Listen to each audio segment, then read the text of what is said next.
Welcome back, you lucky SOBs, and welcome to the second edition of Booze and News. And despite how ridiculous this channel may be at times, these stories are actually real news stories. Didn't make these up.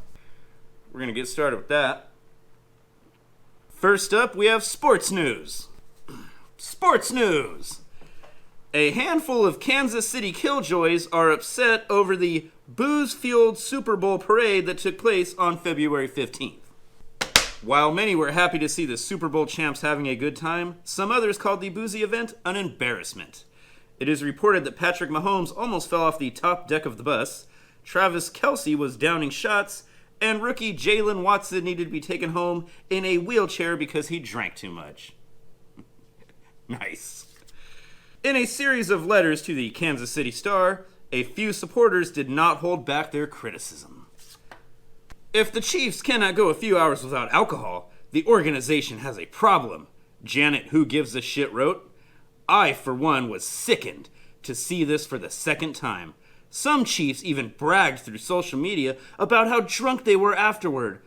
I am ashamed that players I cheered for could barely walk after they got off the bus. No doubt this spectacle made the news in other cities.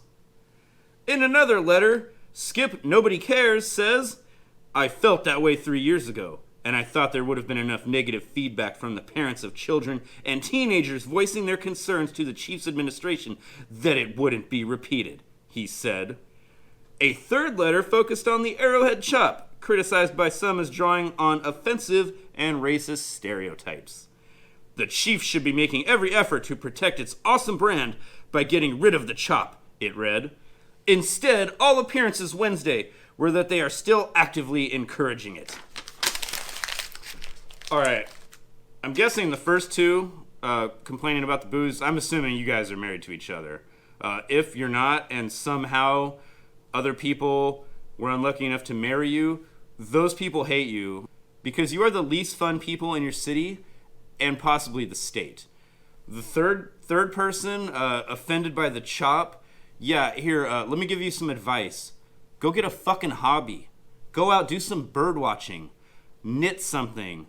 Photography. I don't know, do some shit. Because if this is offending you, you have way too much time on your hands. Go do something. Also, good job, Kansas City. I mean, my team sucks ass, so at least somebody got to fucking party. In local Sacramento news, nearly 50% of violent crime in Sacramento happens in 3 areas. According to Sacramento police officials, almost 50% of violent crime happens within 7 square miles of a 100 square mile city. The 3 areas to avoid, if possible, are Mack Road Valley High area of South Sacramento, Oak Park in East Sacramento, and Del Paso Heights in North Sacramento. I am truly shocked. It's probably all of the white supremacy that's ravaging the nation. In all seriousness, how did North Highlands not make the top 3? And I thought Oak Park became like a hipster. Didn't Oak Park become a hipster thing? I thought they cleaned that shit up. You guys fucking are worse than North Highlands, Oak Park. Think about that for a second.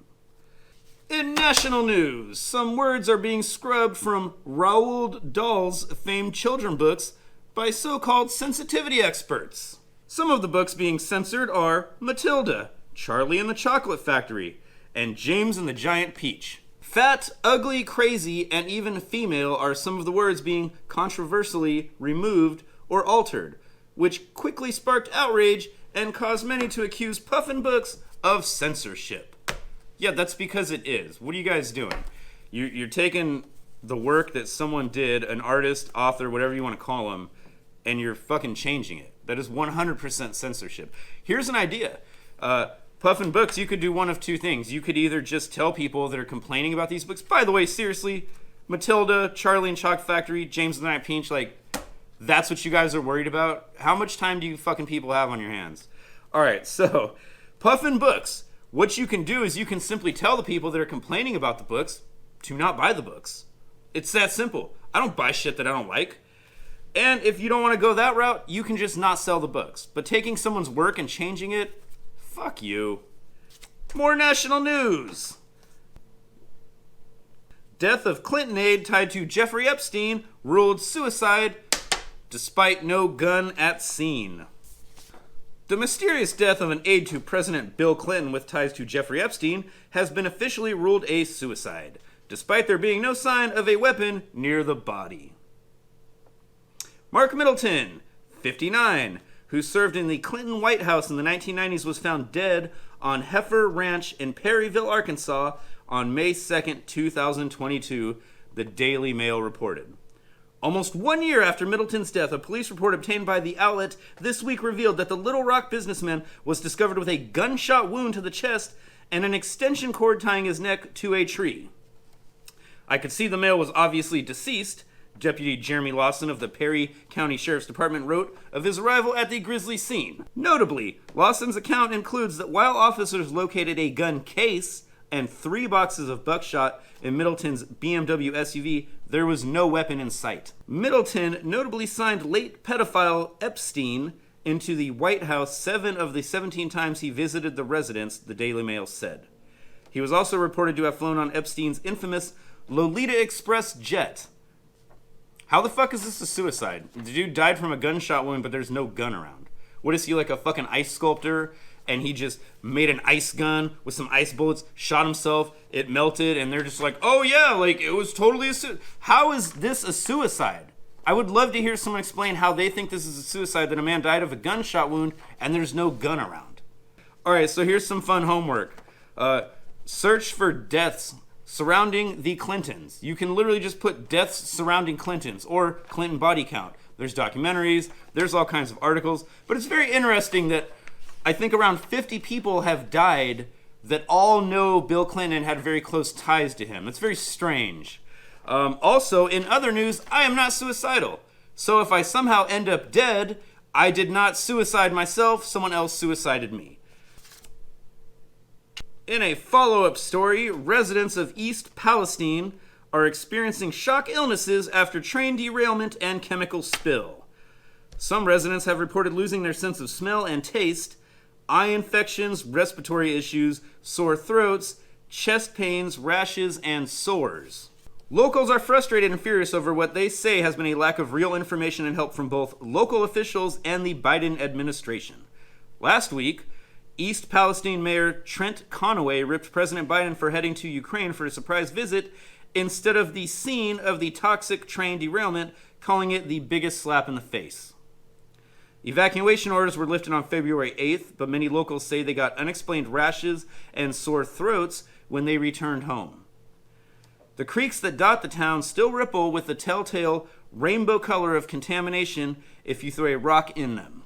That's fucking delightful. But remember, the EPA said the water was fine, so don't even worry about it. An independent analysis by Texas A&M University of Environmental Protection Agency data released Friday found 9 air pollutants at levels that could raise long-term health concerns in and around East Palestine, apparently contradicting statements by the state and federal regulators that the air there is safe. Interesting. Am I still wearing this dumbass hat? Bam! Alright, we are going to go ahead and wrap this thing up, but first, we have the LeVar Burton moment, where I drop some knowledge on you.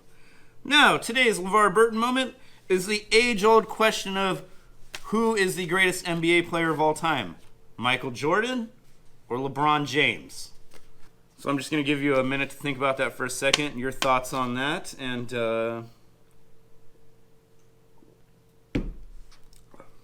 the answer to the age-old question. Actually, I need a new beer. Alright, it is time to answer the age-old question of who is the greatest NBA player of all time. Michael Jordan, LeBron James. And the answer is Michael fucking Jordan. Jordan, 100 times Jordan. Why? Oh, I don't know, because Jordan never threw himself on the ground like a little kid having a temper tantrum because they didn't get the cookies they wanted. Michael Jordan didn't flop so many times that the league literally had to tell him, stop flopping. You've got a player that acts like a man, and you've got a player that acts like a fucking soccer player. You can Google LeBron James temper tantrum, and you'll see plenty of pictures of this dude laying on the ground, crying, acting like a little girl. You Google Michael Jordan temper tantrum, it's literally him yelling at his own teammates because he's pissed off at a play gone wrong. Google LeBron James lying on floor, and you will see tons of pictures of this dude in different uniforms, in different games, laying on the floor, acting like a goofus. You Google Michael Jordan lying on the floor, and what you get is a series of pictures from one night on Father's Day in 1996, and it was his first championship since the death of his father, who was murdered. What is your excuse, LeBron? What is your excuse? And that is why Michael Jordan will always be the greatest player of all time, because LeBron James can't come close. He's not the human that Michael Jordan is, and it's as simple as that. I don't care if he gets Thanos-level rings. He will never, ever, ever be the man that Michael Jordan is. Boom! Knowledge dropped on you. You're welcome. Thank you for watching, and as always, hit that like button, subscribe, share with all your friends, spread the good word, and cheers.